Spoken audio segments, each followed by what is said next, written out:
एक बार कबीरदास जी का पूरी काशी में यश था। भजन करने वाले महापुरुषों का यश बढ़ता है जब, तो जो भजनहीन होते हैं उनके हृदय में जलन पैदा हो जाती है और उनको विविध प्रकार से फंसाना चाहते हैं, उनको कष्ट देना चाहते हैं। तो कबीरदास जी के यश को धूमिल करने के लिए कुछ ब्राह्मणों ने एक रचना रची, मोड़ मुड़ा के कबीरदास जी के शिष्य बन करके पूरी काशी के सब आश्रमों में निमंत्रण दे आए।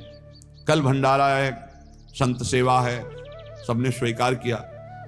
कबीरदास जी अपनी दिनचर्या करके निकले तो संत मंडली आने लगी। बोले कई बजे सेवा है? साधु सेवा। बोले कौन सी साधु सेवा? बोले कल आपके शिष्यजन निमंत्रण दे के आए, पूरी काशी के सब संत आ रहे हैं। कबीरदास जी ने कहा यहाँ तो एक की भी व्यवस्था नहीं, पूरी काशी के संत आ रहे हैं। अच्छा, समझ में आ रहा है, लीला बिहारी तुम लीला करना चाहते हो। गए अपना निकल गए गंगा किनारे, एक झाऊ के नीचे बैठकर अपना भजन ध्यान में मगन है।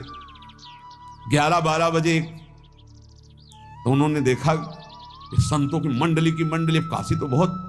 कबीरदास जी ने देखा कि आश्रम की, तो बोले पता नहीं क्या होगा, चलो चलते हैं। तो ऐसे गमछा वस्त्र करके ऐसे डालकर मुंह ढक करके, वहां बड़ी बड़ी पंगत लगी थी। कबीरदास जी सबको पाओ जी पाओ। कबीरदास जी के रूप में स्वयं भगवान पाओ जी। कबीरदास जी ने कहा अच्छा, जब स्वामी परस रहे तो हम भी बैठ के पा ले। तो जब उसी पंगत में बैठ गए अपना कपड़ा ढक करके, और जब मोहरे की दक्षिणा दे रहे थे सब लोग कि वाह कबीरदास जी ने आज तो साधु से सबको। जब कबीरदास जी के सामने आए तो ऐसे मुंह ढके, बोले देखो जो मेरा होता है उसे मुंह छुपाना नहीं पड़ता, मुंह ढकना नहीं पड़ता। लो दक्षिणा, तुम भी दक्षिणा लो। कबीरदास जी को कबीरदास जी दक्षिणा दे रहे, वो कबीरदास जी है भगवान और ये पाले वाले कबीरदास जी है भगवान के जन।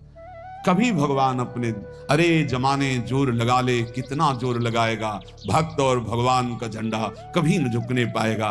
बिल्कुल चिंता शोक भय उद्वेग रहित जीवन भगवद आश्रित